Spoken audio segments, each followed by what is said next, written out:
holistic approach that all the members of the panel have been talking about. And I think we are past the time now to say, this group of people or that group of stakeholders has let us down. The issue is far more complex and it needs to be solved at a different level, which is that cooperation we're talking about. We're going to go Ngozi, Stefan, Bruno, and then we're going to have Jose wrap up because we only have 5 minutes. So Ngozi, and then I would like to put a little bit more optimism to the question whether we get the financial market interested in this type of production. There are at the moment only specialists in this business. Insurance companies and reinsurance companies are in. I summarize in one sentence what happens in India and China. With roughly 100 million insurance premium 5 to 8 years ago, today we are at 3 billion, both countries together. For our company, Swiss Re, we are mainly a leader in this company in both working with the government, and we have more than $100 million premium there, and we earn money. So the key risk is for all investors and all those who invest in the value chain, in stock and everything, they would like to get rid of the risk of weather. And this is why we invest a lot of intelligence now, for example, together with the IFC to create indices. Because if this innovation is there for all the countries, for all the specific items, people can invest and can insure their credits or their investment against this impact. And this is the moment you get money from the financial market. Thank you. Ngozi? Two quick comments on political will and country capacity.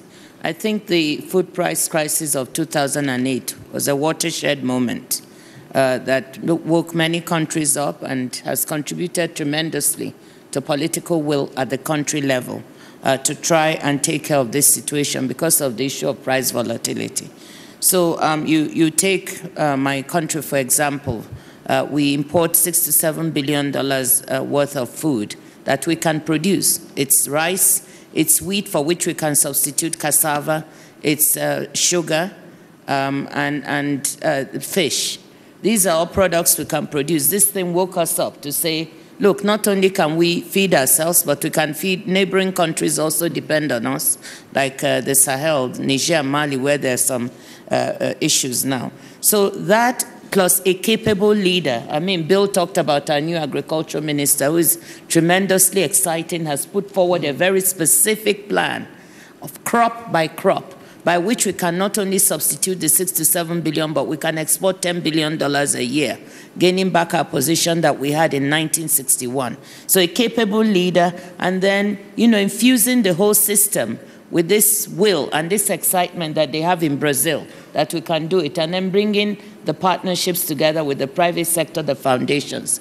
I think this is what builds the momentum. Now, my last comment is that when you do that, you do then need the international community to also step up. I mean, for Nigeria, I think, working with the partners we have, we can do it. But for other countries that have put down specific plans and have the political will through the GAFSI, the Global Food Security Program, they're expecting the support of the international community to do this. And when that is not forthcoming, it's also a bit of a letdown. So we need to bring all parties together to the table. Thank you. Bruno. Yes, two very short comments. The first one, the question of prices volatility, just to insist on the fact that this was at the core of the decisions and the discussions among G20 leaders. And the fact that we improved transparency, the fact that we insisted on the production, improving production, are very specific answers to this question of prices volatility. And I would like also to mention the risk hedging and insurance instruments that have been created by the World Bank.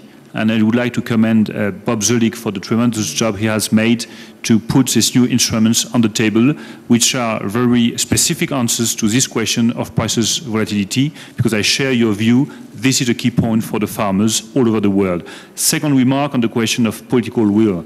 There is the political will, and I'm quite confident that with the Mexican presidency, there will be a very strong political will to go the way of fighting against Hungary all over the world. There is a key point, which is the financial support to the practical measures.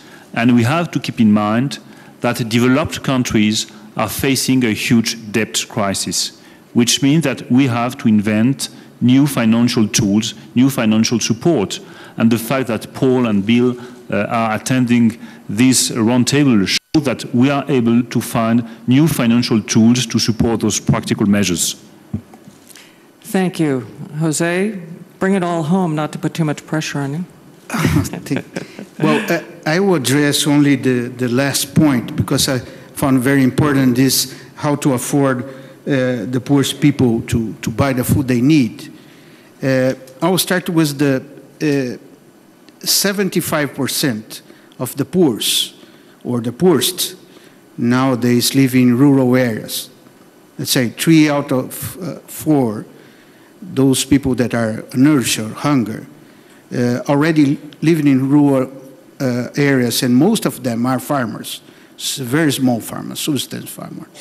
So I would say that at least 3 main actions. The first one is to better access to natural resources. Land and water are critical, especially in Asia and Africa. Second, better wages and better employment.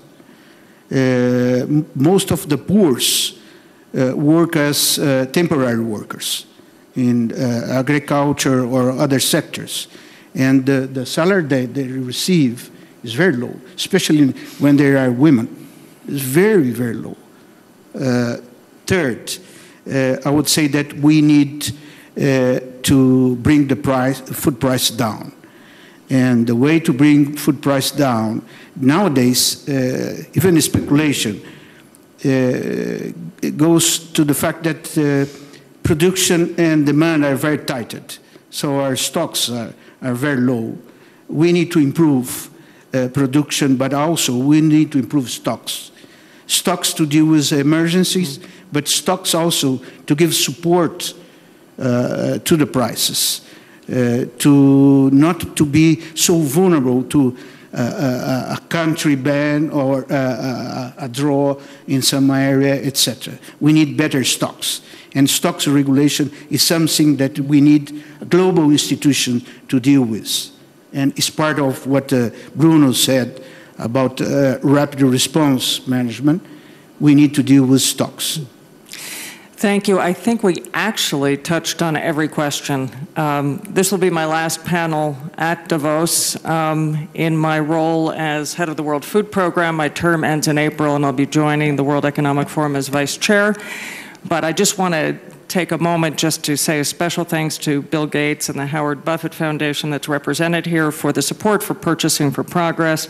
Today, WFP buys 80% of the food we buy for Africa in Africa from poor farmers in Africa and throughout the world, and this type of innovation and making them part of the solution and value chain. But Purchasing for Progress looks specifically at farmers who really would not have a chance to interact with markets, so a subsection of really, and it's helping transform the face of hunger in some communities. I want to thank you, Paul, because there is a group of CEOs who's changing the way we do business on food and nutrition security, and also Stefan. I've got our band of brothers in a Dutch band of brothers, Feike and Peter Bacher, and the people here, and a lot of it happened at Davos. And I want to thank you, Ngozi, Jose, and then Bruno for moving the world to get behind this. We are on different ground than we were in 2008, when the food crisis hit and half the food drained from this cup for the many, many millions, hundreds of millions of people in the world who live on $1.25 a day. I didn't know who to call. And today we are organized and we are focused, and countries like Saudi Arabia and the BRIC nations are playing a major role, not only in learning, but contributing to the generosity of Europe, US, Japan, Australia, and others, Canada, who've really stood behind this issue. So I'm feeling optimistic. I don't believe it will be a Malthusian nightmare. And I promise that we'll keep this issue very much alive with Lisa and her team here at the forum in the future. Thank you. I'm going to interrupt you because you should not thank us, but I think we're going to speak for the panel, because the dedication and the devotion you've brought to the World Food Program, putting the interest of many always ahead of your own, bringing the cup to everybody's attention. We should be thanking you because that's why we're sitting here. And I would say we can have lots more cups of Chaussette. And I'm bringing the cup to the board.